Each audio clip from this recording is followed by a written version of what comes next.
Want to forward calls from your iPhone to another SIM card or device? Hey there!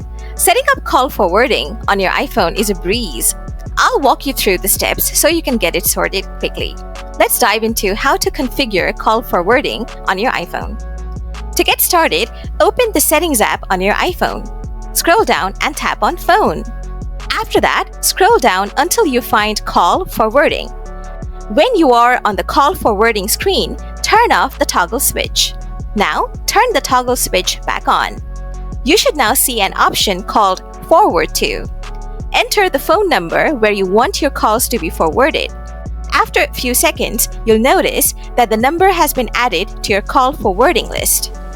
Quickly after that, open the Settings app again. Tap on your Apple ID at the top. Scroll down and select iCloud. Tap See All next to Save to iCloud.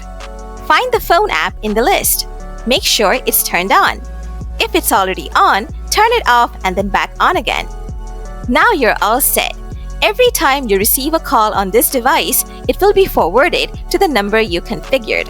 If you have any questions or need further assistance, drop a comment below. I'm here to help.